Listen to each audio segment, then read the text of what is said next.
shooting and fishing lease is granted for a period of 7 years. The lease may be extended for another 7 years up to a maximum of 14 years, provided that the lessee has properly preserved the game and duly fulfilled the conditions of the lease. On the other hand, an ecotourism lease may be extended such that its total duration does not exceed 20 years.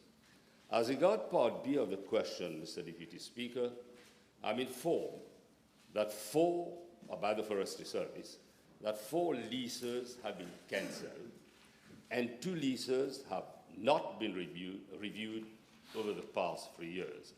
The 4 leases that have been cancelled are: 1, the lease granted to Ecodia Park Association over state land, Diet and Margin, of an extent of 250.76 hectares. The lease was cancelled with effect from 9th March 2023, as the lessee had undertaken activities that were outside the ambit of the lease and of the applicable legislation specified in the lease. At that time, the then Independent Commission Against Corruption was investigating into an alleged case of corruption involving the former Minister of Agro-Industry and Food Security, and an alleged case of money laundering connected with the association.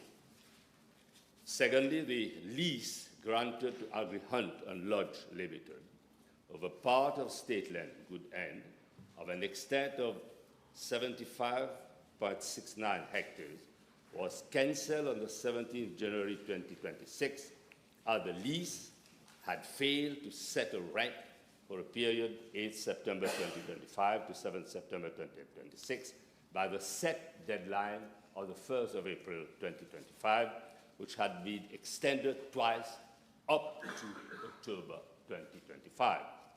3, the lease held by Green Force Forest Company Limited over state lands, Kittery, Rotary, and Rampal, of an extent of 64.75 hectares, was cancelled on the 4th April 2026 upon the request of the lessee.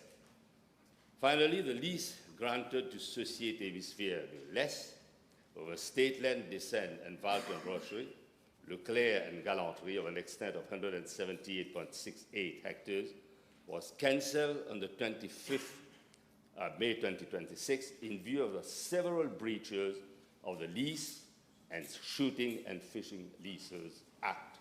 The lessee had failed to settle the annual rent for the period 8 September 2026 to 7 September 2027 by the statutory deadline of the 1st April 2026. It had also failed to properly maintain the state land and did not employ any watchmen for the site as required under the Act.